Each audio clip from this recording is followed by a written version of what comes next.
Good morning, students. Today I am going to start a new chapter, that is chapter number 11, and this is thermal properties of matter. So, as the name of the topic or name of the chapter is thermal properties of matter. So, there are two things, that is, one is thermal and the other is matter.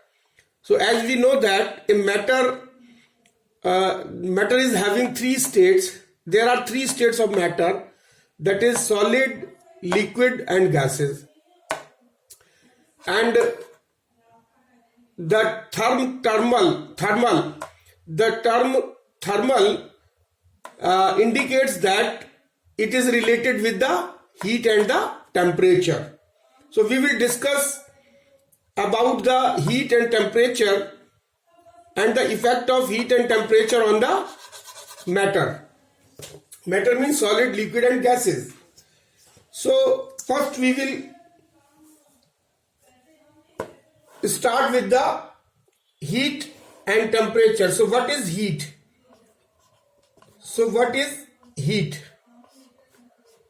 So heat is a form of energy which produces in us the sensation of hotness and coldness.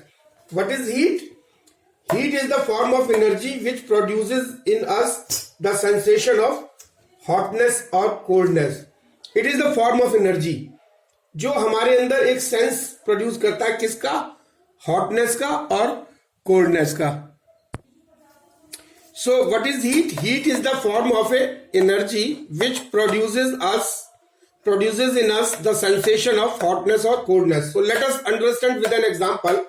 Suppose if we touch the piece of ice, अगर हम किसी ice के टुकड़े को जो है वो touch करते हैं तो what will happen? Heat flows from our body towards ice and we feel cold.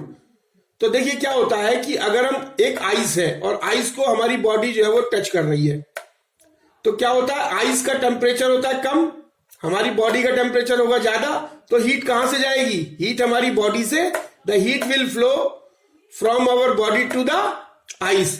तो जब हीट हमारी बॉडी से जाएगी तो वी फील कोल्ड, तो हमको जो है वो ठंडक महसूस होगी. And similarly when we stand near a fire, अगर हम किसी आग जलती फायर के सामने खड़े हो जाते हैं, when we stand near a fire, heat from the fire flows towards our body and we feel hot.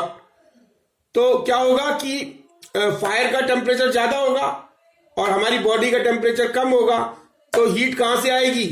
Heat will flows from fire to our body and we feel hot. So heat is the form of energy which produces in us the sensation of hotness और coldness. There are two theory of heat. अच्छा, इसके बारे में क्या है कि heat की जो ना दो थ्योरी है. पहली थ्योरी थी, there are two theories of heat. There are two theories regarding heat.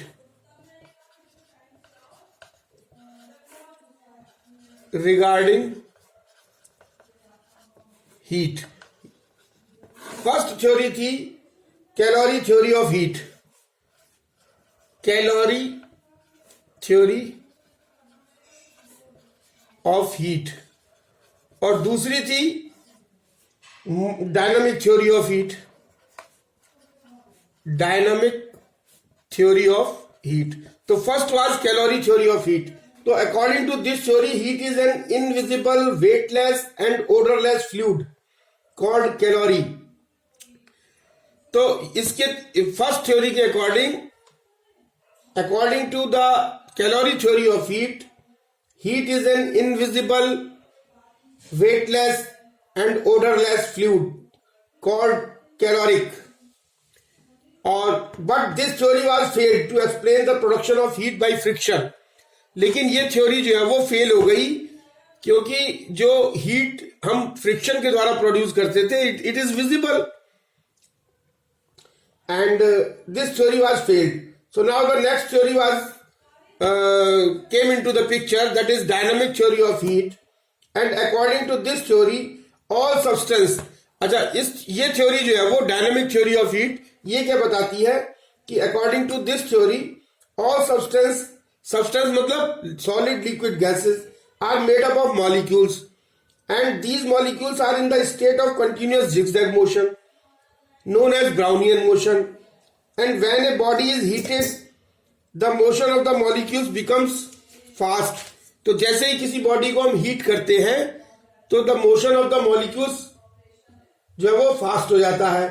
The kinetic energy of molecules, उससे क्या होगा, जब मोशन फास्ट हो जाएगा तो काइनेटिक एनर्जी बढ़ जाएगी. So heat is defined as the energy of molecular motion which is equal to the sum of the kinetic energy possessed by the molecules of the substance. So now coming to the point, this temperature. What is temperature?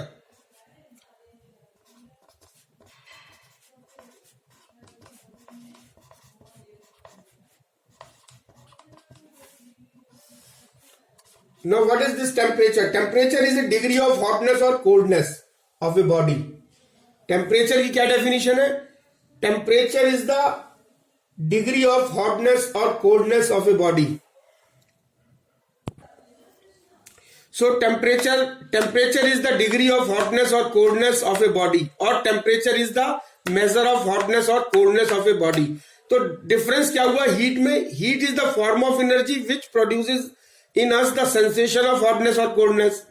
ये तो हमारे अंदर sense produce करता है hotness और coldness का in the form of energy. और temperature जो है वो ये मेजरमेंट है किसका, हॉटनेस और कोल्डनेस का, कि हमारी बॉडी हॉट है कितनी कोल्ड है, ये मेजर करता है. अब now there is a difference between the heat and the temperature. So coming to the basic difference between the heat and the temperature. So heat is a form of energy which produces in us the sensation of hotness or coldness, and temperature is the degree of hotness or coldness. And heat is a cause. When a heat is supplied to a body, its temperature will increase. ये cause है कि जब heat supply करेंगे तभी temperature बढ़ेगा. और it is an effect, ये इसका इफेक्ट है कि हीट सप्लाई किया तब टेम्परेचर जो है वो कितना हुआ. Heat flows from higher temperature to lower temperature. Heat जो है वो हायर टेम्परेचर से लोअर टेम्परेचर की तरफ फ्लो करती है, और जबकि temperature decides the direction of flow of heat. और ये टेम्परेचर ये डिसाइड करता है कि डायरेक्ट हीट के फ्लो की डायरेक्शन क्या होगी. SI unit of heat is joule. Heat की यूनिट क्या होती है, SI unit of heat is joule, और CGS unit of heat is calorie. And the relation between calorie and joule is 1 calorie is equal to 4.18 joule. And the unit of temperature is degree centigrade और degree Fahrenheit और kelvin. So these are the basic differences between heat and. So now measurement of temperature, यानी temperature को हम कैसे measure करते हैं. So temperature is measured with the help of thermometer, and there are two scales commonly used. Temperature scales are temperature scales. There are temperature scales. कौन कौन से होते हैं? Temperature scales. So there are commonly used. The commonly used temperature scales are as under. तो two commonly used temperature scales हैं. First is the Celsius temperature scale. The Celsius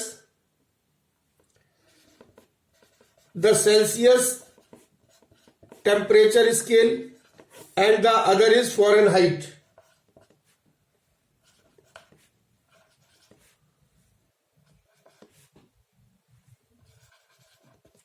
Fahrenheit temperature scales. So the commonly used temperature scales are of two types, that is the Celsius temperature scale and the Fahrenheit temperature scales.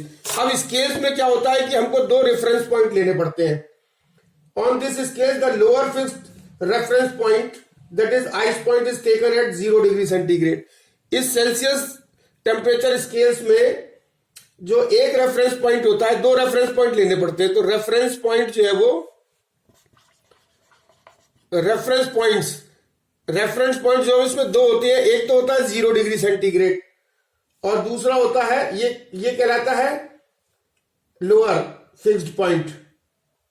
ये lower fixed reference point कहलाता है, lower fixed reference point. And the other is 100 degree centigrade, ये कहलाता है अपर fixed reference point, अपर fixed reference point. तो इसके लिए हमको दो रेफरेंस पॉइंट लेते हैं। सेल्सियस टेम्परेचर स्केल में दो रेफरेंस पॉइंट होते हैं, एक होता है 0 डिग्री सेंटीग्रेड और एक होता है 100 डिग्री सेंटीग्रेड। ये लोअर फिक्स्ड रेफरेंस पॉइंट कहलाता है ये, और 100 डिग्री सेंटीग्रेड अपर फिक्स्ड रेफरेंस पॉइंट कहलाता है। और इनके बीच में जो है वो 100 इक्वल पार्ट्स होते हैं। और तो 0 डिग्री और 100 डिग्री के बीच में कितने हो गए इसमें? 100 इक्वल पार्ट्स। और similarly in the case of Fahrenheit scales में क्या होता है कि जो लोअर फिक्स्ड रेफरेंस पॉइंट होता है वो होता है 32 degree Fahrenheit. 32 degree Fahrenheit is the lower fixed reference point, fixed reference point. और इसका जो अपर फिक्स्ड रेफरेंस पॉइंट होता है दैट इज 180 डिग्री फॉरेनहाइट। ये होता है अपर फिक्स्ड रेफरेंस पॉइंट। और इसके बीच में जो डिफरेंस हो गया, इसके बीच में तो हो गया 100 का, तो इसमें 100 इक्वल पार्ट्स हो गए। और इसके बीच में डिफरेंस जो होता है 212, this is upper fixed reference point होता है 212 डिग्री फॉरेनहाइट। और इसके बीच का डिफरेंस बीच में जो होता है वो 180 इक्वल पार्ट्स होते हैं, equal parts. And each part represent 1 degree Fahrenheit, और इसका each part represents 1 degree centigrade, और इसका each part represents 1 degree Fahrenheit. और 32 से 212 तक होता है। And there is a relation between degree Celsius and Fahrenheit.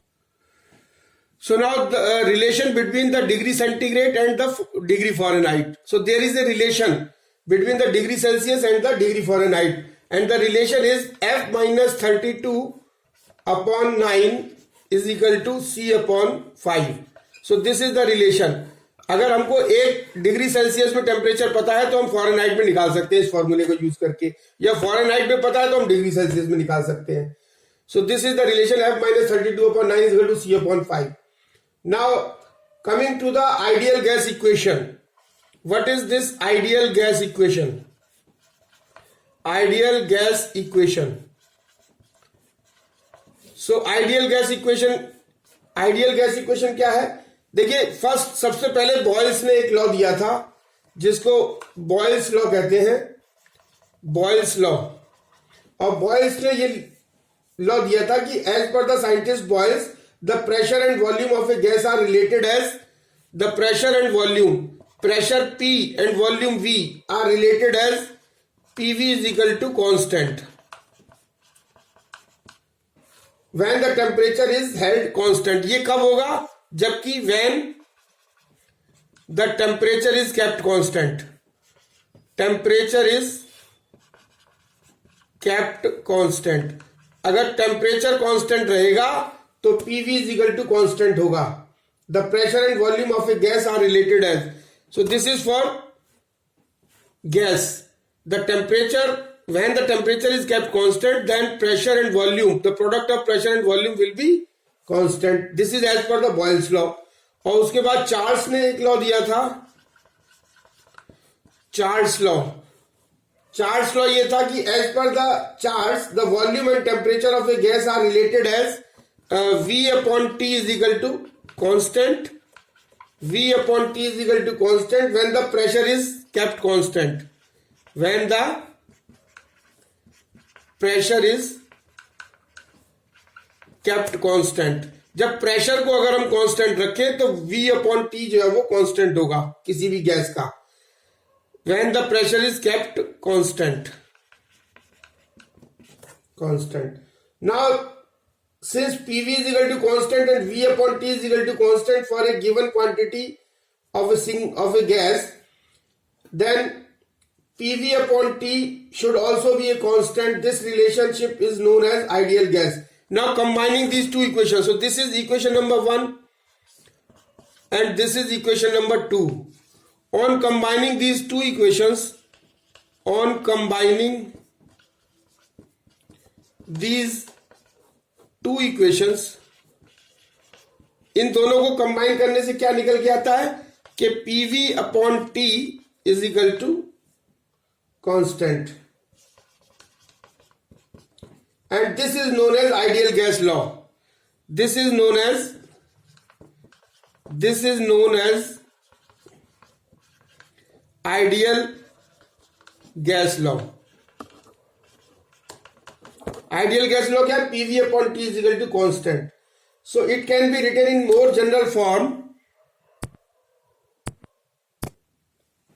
So since PV upon T is equal to constant, so for removing this constant of proportionality, we can write it PV is equal to T is equal to R, or PV is equal to RT. So this is for single gas. Now for any quantity of any gas, this is for single gas, quantity of a single gas. This is for quantity of single gas. Or now in general form, this can be written as PV is equal to mu RT, where mu is equal to number of moles in the sample of gas, number of moles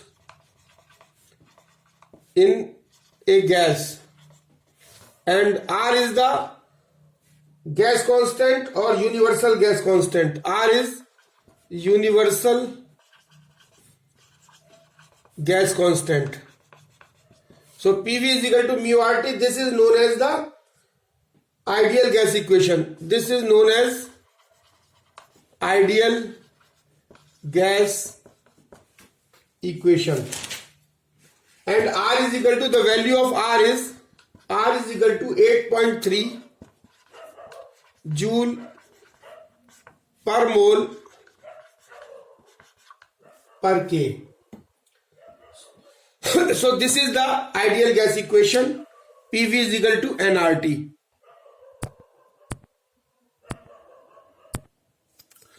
Now the next point is absolute zero temperature and absolute scale of temperature.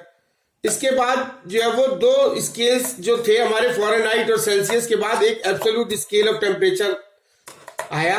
वो ये कि absolute zero temperature किसे कहते हैं? According to Charles law, VT is equal to V0 1 plus T upon 273.15. अब देखिए इसका मतलब क्या है? VT क्या है? VT is the volume of A gas of given mass at temperature T and at constant pressure. VT क्या है? VT is the volume of a given mass of a gas at temperature T and constant pressure P, and V0 is the volume of a given mass of gas at 0 degree temperature. Then VT is equal to V0 1 plus T upon 273.15. अब देखिए इस equation से हमको ये clearly ये लगता है कि volume of A gas below 0 degree centigrade, अगर हम T को 0 से भी कम ले जाएं, अगर volume of the gas below 0 degree centigrade will be less than the volume of gas at 0 degree centigrade. यानी 0 डिग्री सेंटीग्रेड पे जो वॉल्यूम होगा वो वॉल्यूम जो है वो ज्यादा होगा किससे? जो 0 डिग्री सेंटीग्रेड से भी कम टेम्परेचर पे जो वॉल्यूम होगा. यानी V minus T degree centigrade will be less than V0. यानी 0 डिग्री सेंटीग्रेड पे वॉल्यूम जो होगा वो ज्यादा होगा किससे? जो माइनस 0 से भी माइनस डिग्री टेम्परेचर पर जो वॉल्यूम होगा. So this ultimately shows that the decrease in temperature of A gas results in decrease in the volume of gas. यानी जैसे जैसे हम टेम्परेचर, ये क्या शो करता है? This shows that the decrease in temperature of a gas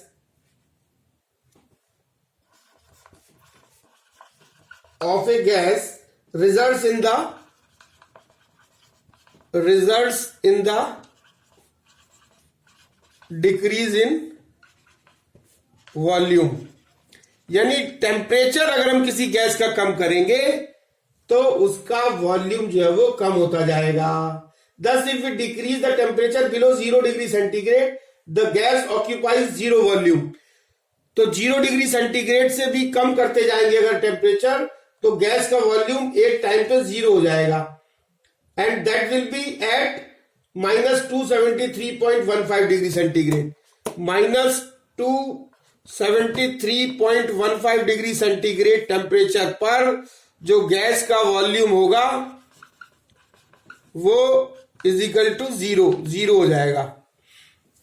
That is, a temperature below -273 degree centigrade is impossible। यानी इस -273.15 डिग्री सेंटीग्रेड से कम टेम्परेचर फिर पॉसिबल नहीं है।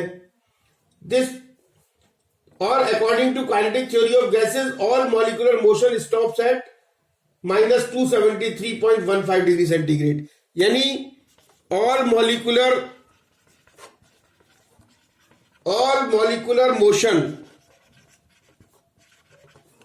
stops at -273.15 degree centigrade.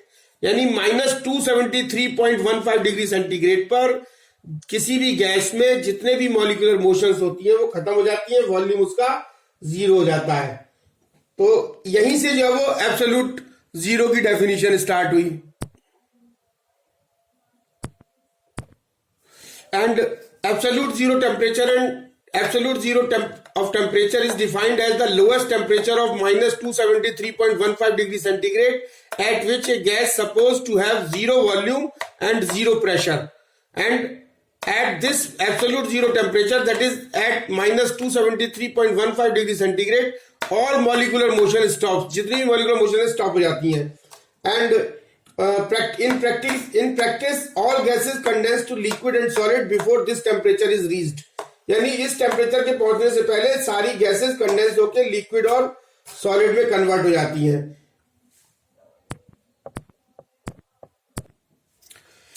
So now therefore Lord Kelvin suggested a new scale of temperature starting with -273.15 degree centigrade known as Kelvin scale or absolute scale, and this Kelvin is equal to degree centigrade plus 273